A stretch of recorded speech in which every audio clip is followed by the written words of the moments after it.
Evet, çok teşekkür ediyorum. Hepinizi saygıyla selamlıyorum.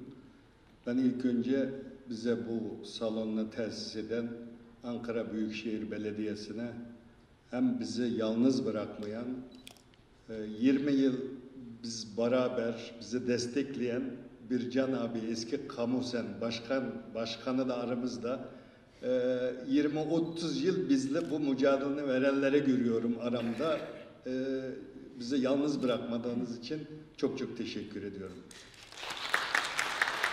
Gerçekten biz bu toplantıyı yaparken ben Türkiye Büyük Millet Meclisi'ndeki bir tane siyasi parti hariç bütün siyasi partilerin milletvekillerine, grup başkanlarına hepsine davetiyeyi dağıttım.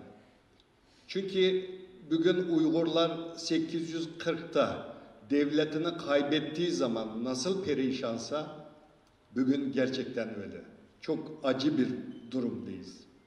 Dolayısıyla bir Türkiye Cumhuriyeti Devleti'nin bir partiler üstü bir meselesi olarak bunun bir insani açıdan da olsa bu Türkiye'de gündeme gelmeliydi, bu kamp meselesi. Gerçekten bugün buradakilerin çoğu sosyal medyadan takip ediyorsunuz. Orada insanlık dışı bir uygulama var. Bunu ben kısaca tabii Bursa'dan değerli sanatçımız Doçent Doktor Erdem Özdemir Bey de geldi. Abdurrahim Heyit Ozanımızın şarkılarını seslendirecek. Toplantının zamanı biraz uzadı. Onun için ben çok kısa keseceğim. Sayın Milletvekilimiz Fahrettin Bey de sonuna kadar bizi burada dinledi. Ben ayrıca teşekkür ederim. Mecliste sesimiz oluyor. Evet, şimdi ben burada Doğu Türkistan meselesi, demin tarihçiler bahsetti, Erkin de söylediği gibi 1884 bir Mançu İmparatorluğu'nun 19. eyalet olarak yönetime katıyor. Şincan diye ad veriyor. Şimdi o Türkistan haritasına baktığınız zaman demine kadar anlatıldı. Gerçekten çok önemli bir yerde. Çin'in batıya açılan kapısı. Bir de 8 tane ülkeyle hududu var. Yani çok stratejik öneme sahip bir memleket. Şimdi burada ne oldu? Şimdiye kadar ben önemli olanları anlatacağım. Bu 135 yıl içerisinde işgala 135 yıl olmuş. 2 defa cumhuriyet kurmuş. Bu 135 yıl içerisinde yüzlerce ayaklanma olmuş. Uygurlar bu mustemlekeyi hiçbir zaman kabul etmemiş. Bugün de öyle. Yani bu işgali hiçbir zaman kabul etmemiş, mücadele devam etmiş. Burada ben önemli olan Çin'in ne yaptı bu 135 yılda, özellikle 20. yüzyılda, 21. yüzyılın ön 20 yılında ne yaptı? Çok önemli 2-3 tane konuyu bahsedeceğim. Demin işte Alım Buğda Bey de bahsetti, Ömer Bey de bahsetti. 1933'teki Cumhuriyet'in kuruluş zamanı 1980'lerde Artuş'ta Kemal İlkul diye Anadolu'dan giden insanlar okullar açıyor orada. İnsanlar yetiştiriyor. İşte Kazan'da, Kırım'da yayınlanmış olan gazeteler bölgeye gelip okunuyor. Hoten'de Muhammed İmam Buğra orada akşam sohbetleri yapıyor. Sohbetlerde dışarıya gidip gelenlerle böyle konferans şeklinde, aile sohbetleri şeklinde dünyada ne olup bitiyor, bölge takip ediliyor, eğitim reformu yapılıyor, yayınlar başlıyor. Çok şey anlatılabilir. Bir milli uyanış,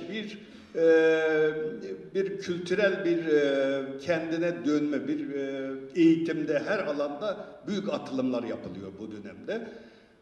Böyle bir zamanda 1937'ye geldiği zaman bu Stalin biliyorsunuz, ortadaki Chiang Kai-shek demin de bahsetti. Chiang Kai-shek orada Sovyet Komünist Partisi'ne üye oluyor.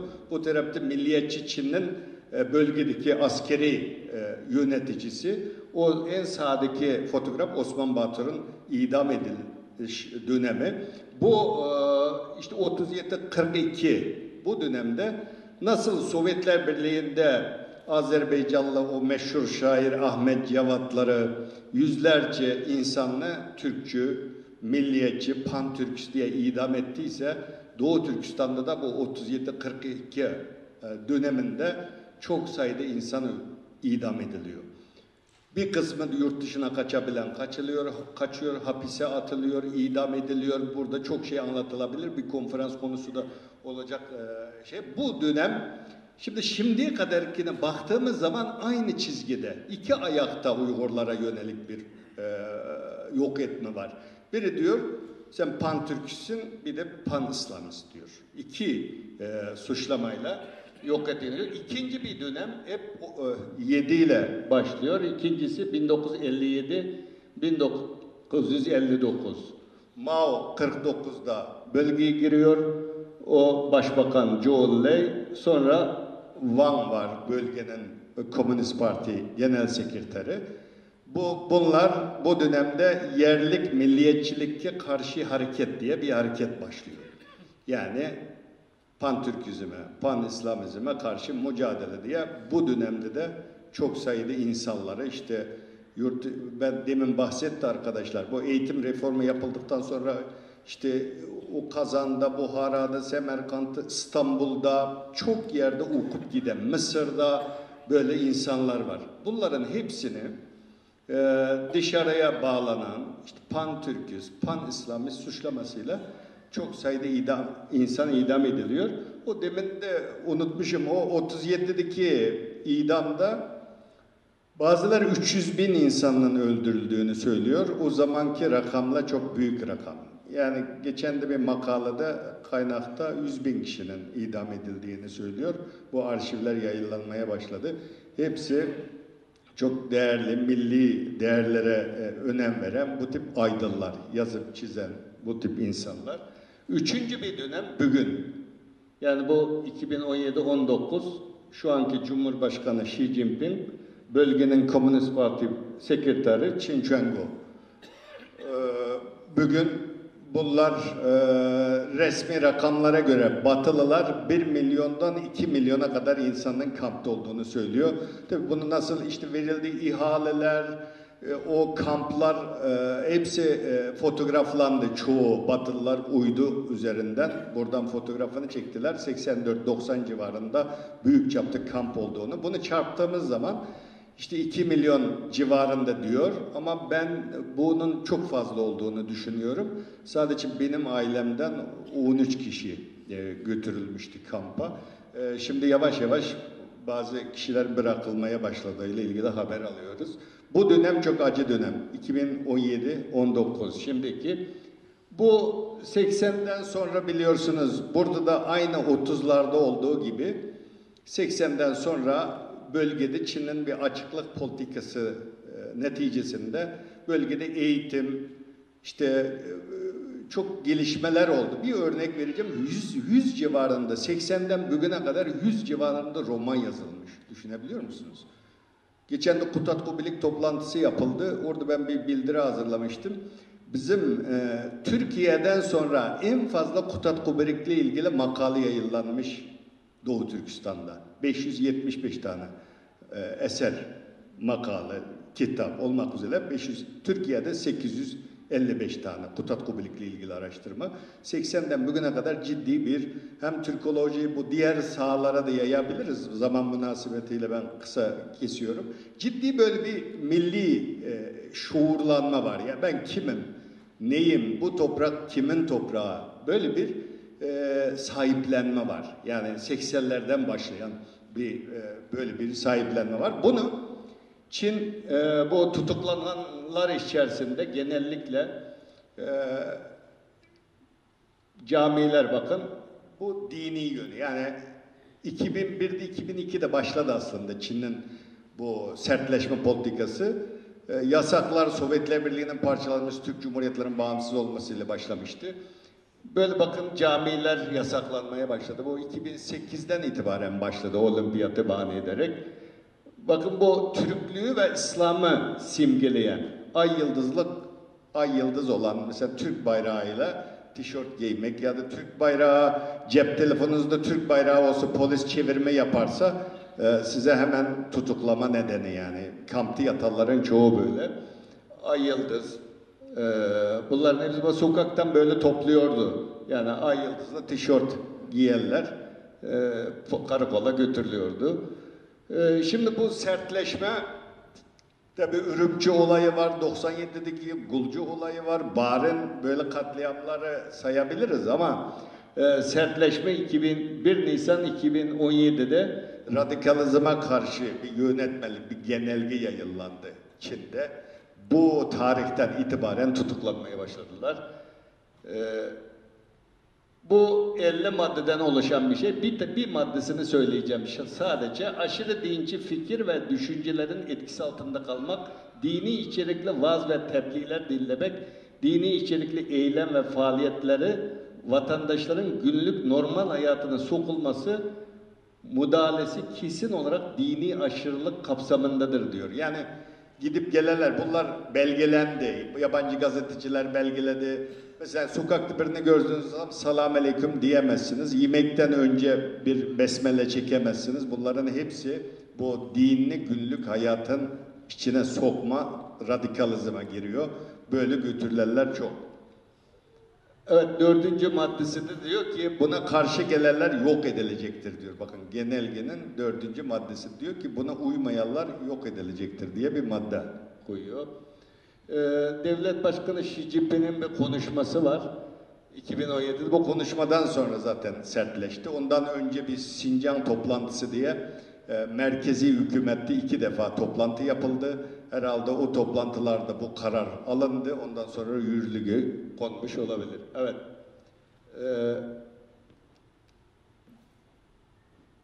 Şimdi Uygur öğrencileri ilk uygulama bu kamp olayında ilk uygulama yurt dışındaki öğrencileri çağırdılar.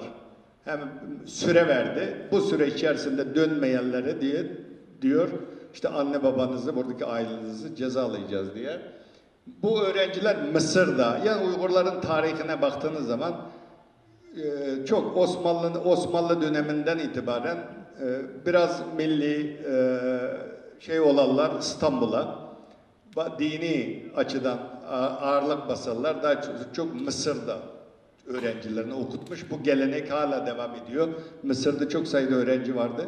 Bunları çağırdılar, götürdü. Hepsi tutuklandı. Hala akıbeti bilinmiyor. Bakın bu isimleri değiştirdiler.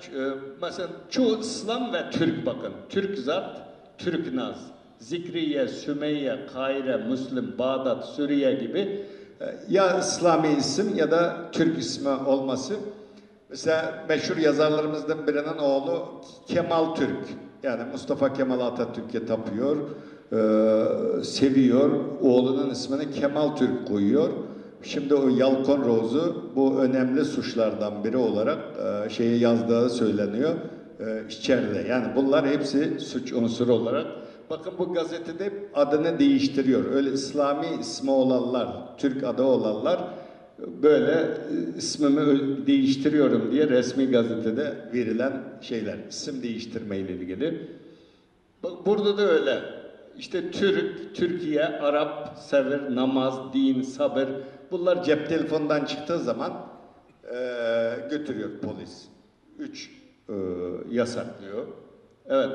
Eskiden bizim zamanımızda böyle hem Uygurcu olurdu. Onların anayasasında öyle belirlemiş yani özel bölge yasasında bölgede 2 dil kullanılacaktır diye. Şu an Uygurcu tamamen kalkmış durumda. Böyle törenlerde Uygurcu yazılmıyor. Evet. Bu tamamen kendileri giymiyor, kıyafetleri Uygurlara giydirmeye çalışıyor. Milli kıyafetlerine bakın. Evet, böyle bir eğitim var. En korkunç olanı, burada Komünist Partisi üye olanlar dine şey olmaz. Hazır zaten herkes için şimdi yasak. Bu Çilleler cesedini yakarlar. Yani ateşte yakarlar. Köylere böyle yerler yapılıyor. Şimdi bu Aksu'nun Kuça dediği yerdeki bir ceset yakma yeri. Burada çok enteresan, şimdi bu defa içeriye alınanların çoğu Türkiye'ye 2014'ten itibaren çok sayıda turist geldi bizden. İki ülke arasındaki ilişkilerde çok açık vardı. Uygurlar Türkiye'ye gelip seyahat etmeyi seviyor. Bunu serbest bırakmıştı. Çok sayıda insan her hafta 4 uçakla Türkiye'ye seyahate geldiler. Seyahatte bu devam ediyordu. İşte 11 Ekim'de Çin böyle bir genelge, bir duyuru yayınlıyor. Diyor ki Türkiye'ye gidip işte dışarıya gidip pasport alanlar. Önce devlet kendisi dağıtıyor pasportu. Gelin pasport alın diyor. Herkes pasport alıyor. Sonra emniyette teslim edeceksiniz pasportu diyor. Teslim alıyor.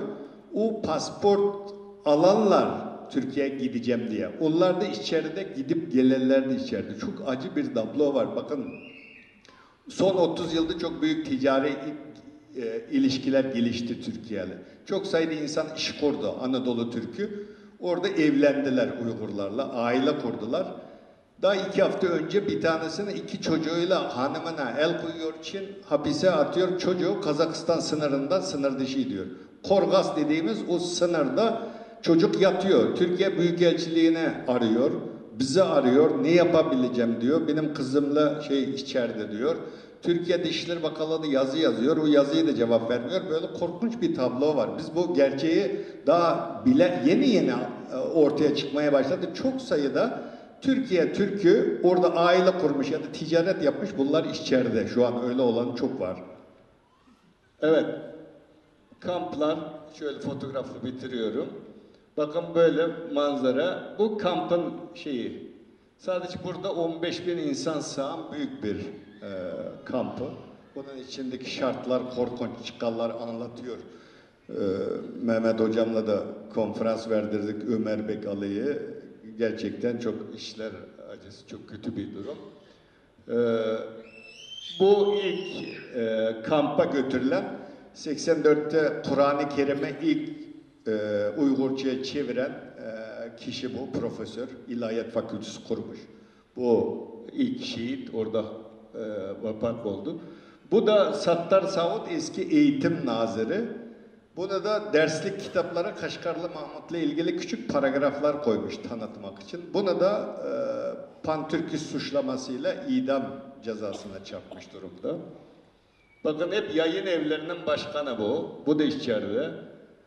Bu rejisör, film yapan. Bu da Sincan Akademisi diye, Doğu Türkistan Akademisi'nin başkanı. Bu da içeride. Bu idam cezasına bu rektör Taşpolat Tayyip idam cezası verildi. Bunun suçu milli konularda fikir beyan etmek. Bu ilk önce Çin Türk Cumhuriyetleri olan ilişkide bizim insanlara kullandı. Türkmenistan'a gönderiyor. Türkmenistan'da Türkmen Cumhurbaşkanı Maktum Kolye ödülü veriyor Taşpolat Tayyip'e. Bunu da Pantürkist suçlamasıyla idam cezasında. Şimdi bunun süresi bitti. 2 yıl ertelemeydi. Kampanyalar düzenleniyor. İdamın durdurulmasıyla ilgili sosyal medyada buna destek vermenizi istiyorum. Son olarak bunlar çok sayıda bakın akademisyen. Hepsi çoğu Türkolog. Dikkatinizi çekerim. Çoğu Türkolog yani. Bu Abdülkerim Rahman Türkiye'de bu kitabını Kültür Bakanlığı'nda yayınlatmıştı. 2 ülke arasındaki anlaşmaya göre biz içinde hiçbir içeriğe dokunmadık. Aynısını çevirdik. Biz çevirmiştik, yayınlatmıştık. Bu da içeride 85 yaşında. Bu da Türkolog. Bizim sınıf arkadaşımız. Bu da içeride. Bu sosyolog. Mesela Amerika'da doktorasını yapmış. Buna meslek öğretecek. Ne öğretecek orada eğitimi? Çin'in dünyayı söylediği o. Bunları eğitiyoruz. Meslek öğretiyoruz. Bu da çocuk yazarı, çocuk edebiyatı yazarı, çok sayıda kitap var. Bu Yalkın Rozu çok değerli bir yazar. Bu hep Türk dünyasına yazılarında bahseder. Çok sayıda kitabı var, güzel makaleleri var. Biz öğrencileri de okutuyoruz. Bu da içeride çok sayıda Abdurrahim Heyip bakın. Son olarak şununla bitiriyorum bunu. İş adamları. Şimdi bu Saadettin Hoca da biliyor, o Saadettin Hoca'dan da ders almıştı. Bu doktora öğrencisi bizim Ankara Üniversitesi Dil ve Tarih Coğrafya Fakültesi'nde. Bir gecede polis baskın yapıyor evine. Çok sayıda Türkiye'den götürdüğü kitaplar çıkıyor. Bizim edindiğimiz güvenilir bilgiye göre 11 yıl hapis cezası. Bunun suçu sadece Türkiye'de okumak, Türkiye'den kitap götürmek. Burada hiçbir siyasi faaliyete katılmazdı. Biz de gidecek diye ısrar etmezdik kendi eğitimini alan. Bu da Bülent Ecevit Üniversitesi'nde öğrenciydi. Bu da içeride şimdi. Bakın bu Gazi Üniversitesi'ni bitiriyor, sonra Çin'e dönüyor, orada bir firmada çalışıyor. Bu da içeride. Bu da Sütçü İmam Üniversitesi'nde bir öğrenci. Çok var. Biz bunu tespit etmeye çalışıyoruz şimdi. Bu öğrenci de Samsun'da 19 Mayıs Üniversitesi'ne 2013'te bitiriyor. Devlet bursuyla okuyor. Sonra dönüyor. Orada bir iş bulamadığı için Türkiye'den gidenleri devlet kurumuna almazlar. Ama özel dershanede İngilizce, Türkçe ders veriyormuş. Bu da devletli parçalama suçundan yargılanıyor. İlk defa kampa almış, sonra serbest bırakmış, ikinci defa tekrar tutuklamış. Şu an devleti parçalama suçundan yargılanıyor bu Mevlüt'e. Bu Samsun'da okul bitiren törendeki bir fotoğrafı. Evet, bu demin bahsedildi, bu Çin Aktaşlık kitap diye. Burada Çin Halk Cumhuriyeti Başbakanlık basın ofisinden yayınlanan bir şey. Burada işte Uygurlar Türk değildir diyor. Yani benim bir Çinliye benzeyen tarafım var mı yani? Bizi Çinlisin diyor yani. Bu demin Saadettin Bey'in de bahsettiği gibi bakın. Evet, sonuç olarak şunu söyleyebiliriz. Uygurlara bu yapılanlar nedir dersek, Uygur Enstitüsü'nün bir raporu da var bu konuda. Doğu Türkistan'da soykırımı diye. Soykırım yok etme niyetiyle 5 yasaklı davranışın bir grubunun tamamına ya da bir kısmına ulusal, etnik, ırksal ya da etnik grup, dini belli bir zümreye uygulanmasıyla gerçekleşir. Doğu Türkistan'da yaşayan Müslümanlar bu tanım onların durumuna uygun olduğu için korunmalıdırlar. Çin tarafından kendilerine yapılanlar yukarıda adı geçen 5 yasaklı davranıştan 4'ünü içermektedir. 1. Öldürmek. 2. Ciddi bedensel ve zihinsel hasara yol açmak. 3. Doğumları engellemek için tedbirler almak. 5. Çocukları zorla bir gruptan diğerine taşımak. Bu şu an Doğu Türkistan'da yapılıyor. Uygur, bu uluslararası şeydeki soykırımının tanımı. Eskiden sadece Uygurlar hedefteydi. Bugün Doğu Türkistan'da yaşayan Uygur, Kazak, Kırgız, Özbek, bütün Türk soylu Müslümanların hepsi hedefte. Sabırlı dinlediğiniz için çok teşekkür ederim. Sağ olun.